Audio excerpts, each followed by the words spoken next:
A lot of people have asked me through the years, Jeffrey, you've seen a lot of hockey, you've covered a lot. What to you is one of the weirdest pro teams of all time? Well, this wasn't weird, but the mixture of players, both old and new, up and coming and over the hill, was so bizarre it seemed like something from the 1967-68 expansion rather than the WHA merge with the NHL for 79-80. Of course, you probably know what we're going to be talking about, so I'm going to not keep you suspense. It's the 79-80 Hartford Whalers. Now, a lot of people know that Gordie Howe was the heart and soul of the squad. He had moved over from Houston to New England in the WHA its final years, and Hartford was one of 4 teams that were brought in with the merge, and the only American squad. The rest were Winnipeg, Edmonton, and Quebec. Now, this was the first season in the NHL.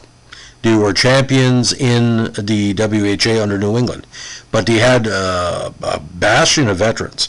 Davy Keon, Gordie Howe, Bobby Hull, and the ageless Henri Lacroix. They all played the final NHL games of their illustrious hockey careers with the 79-80 Whalers, of course, except for Keon. He lasted for a couple of years. Now, their draft picks didn't give them much other than Ray Allison and Ray Neufeld. Now, with the expansion draft, the 17 existing NHL teams were allowed to reclaim any rights the former WHA players they held. The 4 incoming franchises, however, were allowed to protect up to 2 goalies and 2 skaters, voiding their NHL rights. These players were considered priority selections in the expansion draft. Now, Gordie Howe was one of the 2 special cases, the other being Wayne Gretzky for the Edmonton Oilers, as a gentleman's agreement between the Hartford Whalers and Detroit Red Wings, which held these rights. Now, this was quite bizarre. Alan Hangblazon was reclaimed by Montreal. Ricky Lee was reclaimed by Toronto. George Lyle was reclaimed by Detroit. And Warren Miller was reclaimed by the Rangers. Now, guess what the first pick for the Whalers in the, what they call the merge draft was? Ricky Lee from the Maple Leafs. So he went back. Foytu, Al Sims, Bertie Johnson, Brian Hill, M.S. Sherman, Rick Hodgson, Kevin Kemp, Jean Savard, and he took Alan Hangsleben back from Montreal, Ralph Klassen, Bill Bennett, Dave Given, Nick Beverly, Norm LaPointe, and Don Kozak, of all people. Now, the Whalers played their first ever NHL game on October 11, 1979 against the Stars at the Met Center, where they lost 4-1. Gordie Roberts had the Whalers' first goal in NHL history. 2 nights later, they tied Pittsburgh 3-3. Now, the 4-game road trip was a precursor of the season because they were terrible on the road. They ended up the full season with a 27-34-19 record, with a beautiful 22-12-6 record at home, but only 5 wins on the road the whole season. -9, trio 3-4, 3-12 against. Now, Mike Rogers and Blaine Stoughton scored 1/3 of the team's goals combined.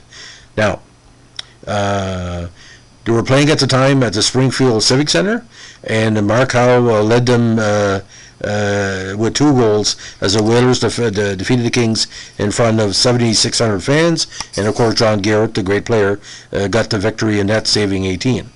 Hartford got their first road win on Halloween night when they defeated the Maple Leafs 4-2 at MLG, which still goes down as one of the strangest games in NHL history, because Gordie was coming back to play the Maple Leafs, one of his longtime rivals, and every time he touched the puck, everybody would cheer.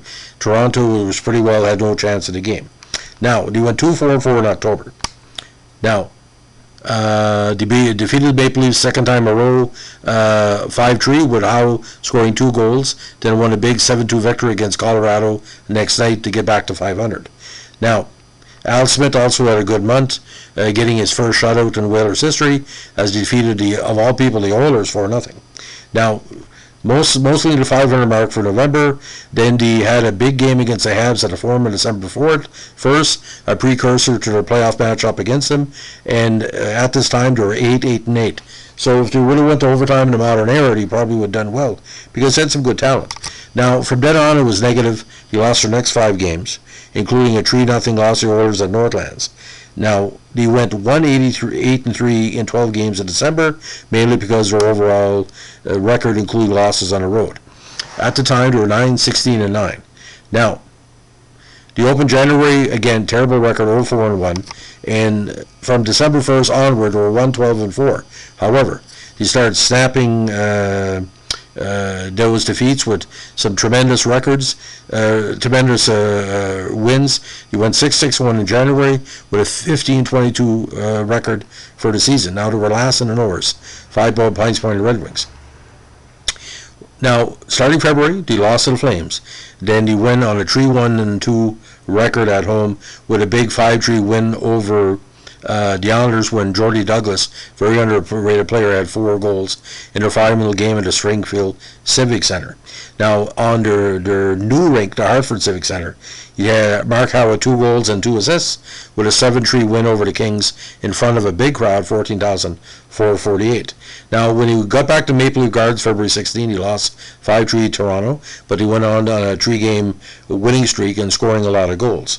Now, they were doing well against the second division opponents.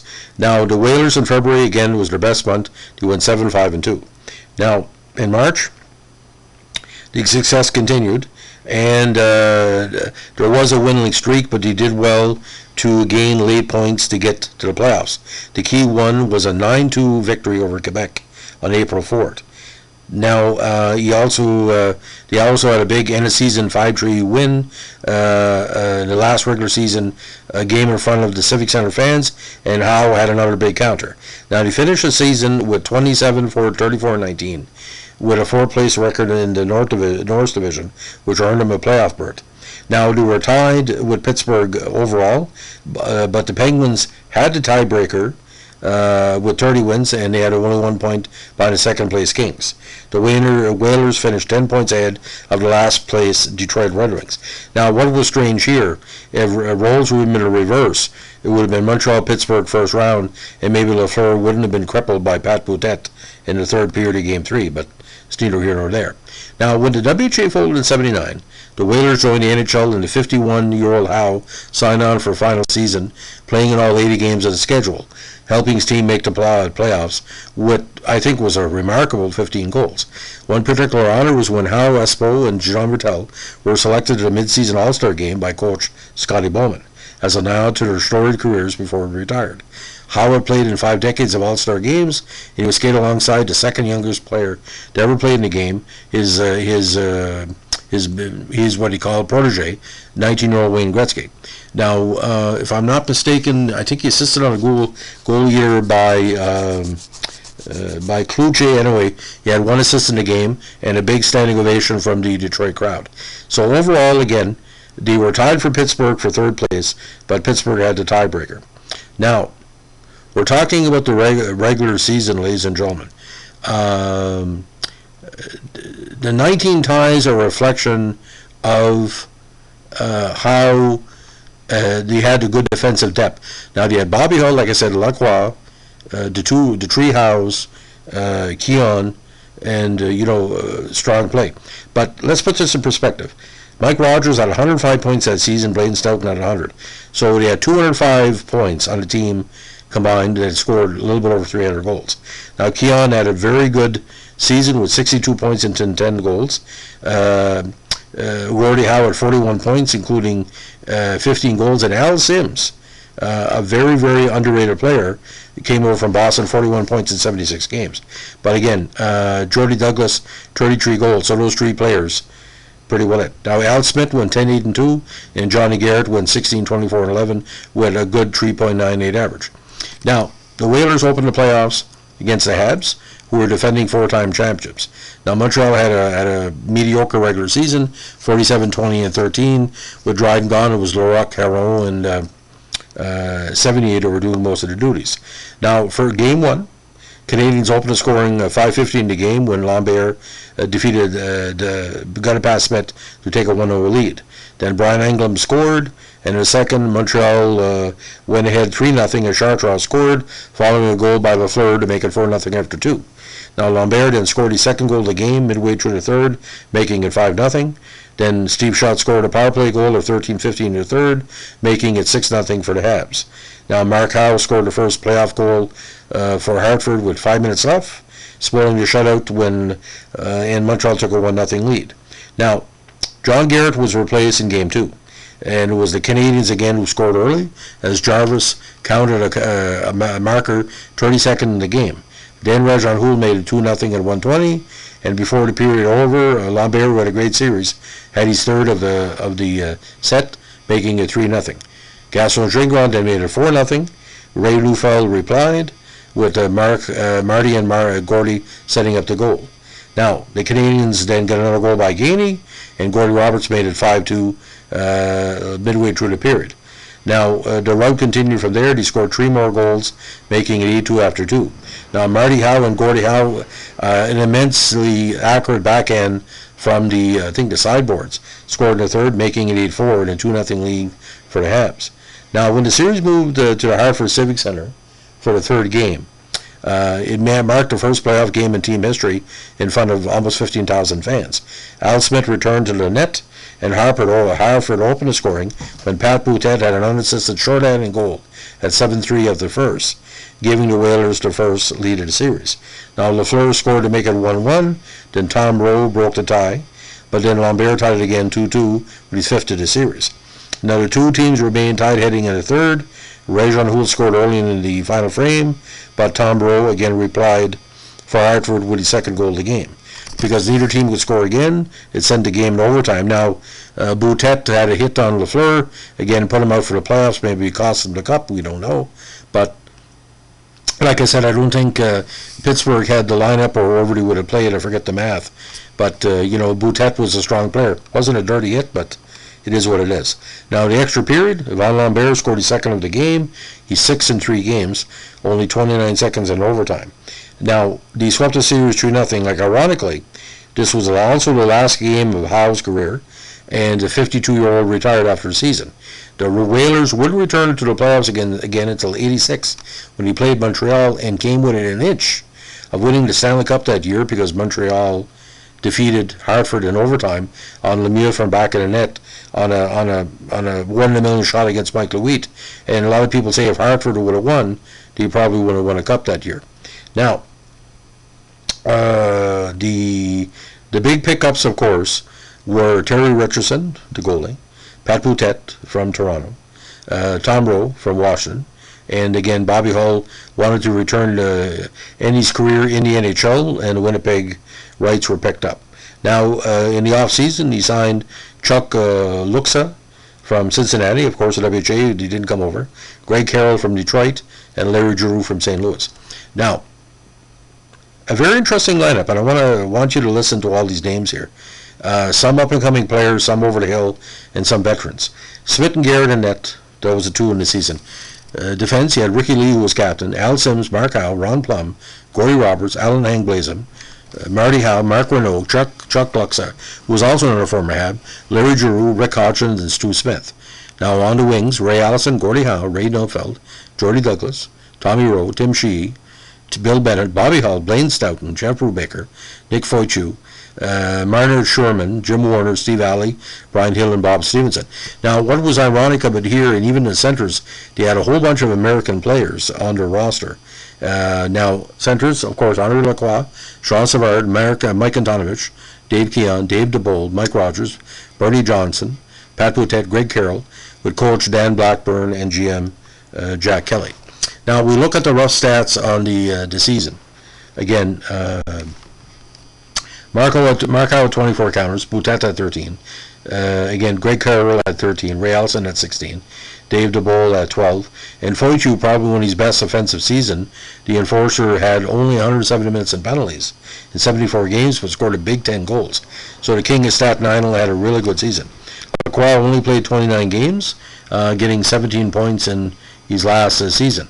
Now, she, who was later one of the major enforcers in the league, had 2 goals in 12 games.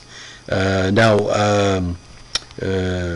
Jeff Brubaker, of course, also came over and, served some of the some of the key ones. Sorry, I meant to say that's not Tim Shea I'm thinking of. This was the WHA star. My apologies severely. Okay. Now the idea about the big squad. I think what helped Hartford that year, Al Smith and John Garrett were both capable backups, but were sharing duties. Smith was 11, 10, and 8 with 3.67. Garrett was 3.99, 16, 24, and 11. Now, you look at rough stats, ladies and gentlemen. The majority of the players on Hartford were in the positive of the plus-minus. There was only a few players were in the negative. And you look at Mike Rogers. He was plus 29 that season. And Mike was a very talented player. But this was a half WHA, half NHL team. And to take Montreal, Montreal didn't take them lightly. If anything, Montreal was scared of Hartford because Gordie Howe basically was the heart and soul of the team. Now in the playoffs, Gordie Howe again had a goal and assist for two points. And Bobby Hall played 3 games in the playoffs and didn't score a point. He had 2 goals and 5 assists in 7 games that season. So by the end of the season, Andre Lacroix was gone. Jordy Douglas didn't play in the playoffs. Greg Carroll didn't play in the playoffs. Ricky Lee didn't play in the playoffs. So it was a weird mixture because some players were out. I think Hartford, if they had the full team, they would have done much better. Now, I don't know if a lot of people know this. Marty Howe didn't play many games in a regular season that year. He was actually in the minors for most of the season until he got called up, and he also played in the playoffs. He got his first NHL goal in the playoffs, which is quite amazing. And that was only he only had 3 overall goals in the NHL, 2 in the regular season with Boston, and when he went back to Hartford. So it was quite interesting. He was a decent points man with Houston and New England. So it's kind of weird. They wouldn't want all 3 houses to play together. So pretty freaky. It's a weird season. So I really can't call them the Hartford Whalers. I'm calling them the New England Hartford Whalers because they were half WHA, half NHL. And if you're a fan of Hartford in that first season, there was a lot to be proud of because, when you take on the Stanley Cup champions and you do your best and you play your game, and, I don't know how many millions of people are watching Gordie Howe and Bobby Hull and Keon in those games, but it was a good feeling. It didn't really seem like a playoff. It was sort of like an old-timers team, no pun intended, taking on the Stanley Cup champions, and that doesn't happen every day. But if you can find the tape of Gordie Howe's backhander, with the right line means he could have scored 20. Can you imagine if Gordie Howe would have scored 20 goals that year? To be statues with him holding the number 20 puck. I think what happened with Gordie Howe, he was getting, if I'm not mistaken, he was getting limited minutes with the top line. Because I don't think he was playing with Stoughton and Rogers. I could be wrong here. But, he was playing second or third line. So, but imagine age 52 getting, scoring a goal against the Montreal Canadiens in a playoff game. You couldn't make this up. So, ladies and gentlemen, thanks for listening. This is our latest in our WHA to NHL podcast. If you like what we're doing, give us a like, comment, and subscribe. And don't forget, keep your stick in the ice. Bye.